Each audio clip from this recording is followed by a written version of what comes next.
গত ২০ মে ছিল আমাদের বনগাঁতে ইলেকশন। আমরা সকাল সকাল রেডি হয়েছিলাম ভোট দিতে যাব বলে, কিন্তু বাইরে দেখছি এত পরিমাণে মেঘ করে এনেছে, তেমন ঝড় হচ্ছে, যার জন্য একটু ওয়েট করে গেছিলাম।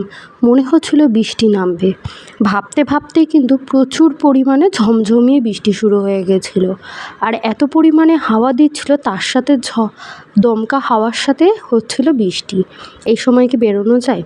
তারপরে দেখলাম বৃষ্টিটা একটু থামলো, রেডি হয়ে গেছিলাম, চলে গেছিলাম ভোট দিতে। ভোট থেকে বেরিয়েই পাশে ছিল এই গোবিন্দ মন্দিরটা, সেখান থেকে প্রণাম করে মন্দিরটা একটু সুন্দর করে ঘুরে আমরা ওখান থেকে বেরিয়ে আসলাম। বেরোনোর সময় দেখো বাস সাইডে যে তুলসী মঞ্চটা আছে না, এটা আমার খুব পছন্দ হয়েছে, খুব সুন্দর লাগছিল মঞ্চটা, তাই আমি বারবার ঘুরে ঘুরে দেখছিলাম। এখানে আমি আর আমার বোন ভোট দিয়ে ফেলেছি, তাই আমরা দেখাচ্ছিলাম যে আমাদের কিন্তু ভোট দেওয়া কমপ্লিট।